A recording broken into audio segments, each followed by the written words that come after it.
Were there any practices that were business as usual that people would be, if not, well, Mhm. appalled by, or at Mhm. least, disturbed by if anybody did those things today? Yes, there were a number of things. First off, remember, was the, of course, acceptance of gifts from people that we covered regularly. I wondered about this and asked my elders, who said that that's part of the business. We don't get paid very much, so free tickets and a toaster from the power company at Christmas is acceptable because they're not going to influence us. And of course, we learned later when we try to codify these things in the late 70s, and that the only way to really make it clear to the public that we're not going to be influenced is to say we don't take it. And that's, of course, that is now a given.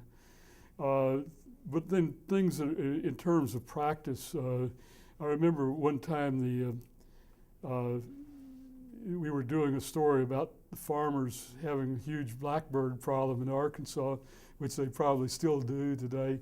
And they were trying all manner of things to get rid of the blackbirds, shooting shotguns at them and everything. So the poor photographer had to go out there and try to somehow assemble a flock of blackbirds. And no matter how hard the photographer tried, he could not get enough blackbirds to really make an impressive picture. So he solved that in the darkroom by printing the same different negatives onto one positive. And so we printed that, and I don't think any of the editors who handled the picture knew that it was a double or triple exposure. But even with very crude printing of those days with letter presses, the Audubon Society got out their magnifying glasses and they besieged us with calls. How come these birds have four wings and things like that? So, but that was, and nobody really thought too much. Well, they caught the photographer, but nobody really would do today and say that's totally unacceptable. Manipulating a photograph like that, a news photograph, you do it, it's not done. And I think that people coming out of our our journalism ethics courses at Penn State will know going in that this is not an acceptable practice. So I gather that photographer was not fired, No, he was not. And not reprimanded, no, not even. no. Just that, well, they caught it. They caught you, and so not a whole lot of thought was given to that. But the Arkansas Gazette, where I worked, was one of the best papers of its size in the country, and we learned a lot of really good things there. So I'm not pointing fingers at that paper, but that was simply the way things were at that time. So apart from maybe easing out people that weren't quite up to snuff and bringing in your Mm. own people, were there other things that you did to change the culture of the newsroom Mm-hmm. and sort of ethics practices? Yes, I think that some of that was done indirectly over a period of time. But in the late 70s, I think in 1977, we had a case involving one of our own reporters that we had brought in named Laura Foreman. She's same last name as mine, and we're not related.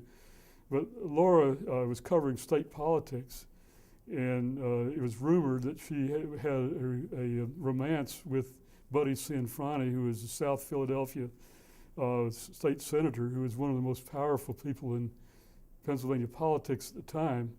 Clearly a conflict of interest. Roberts asked her about it. She denied it.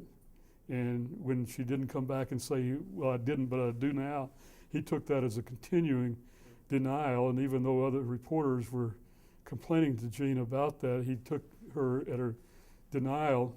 And we found out later, after she'd left the paper and gone to the New York Times, that in an FBI investigation of Cianfrani, an investigation that ultimately led to his being sent to prison, that a part of that investigation showed that he had given Laura a lot of gifts at the time she was covering him.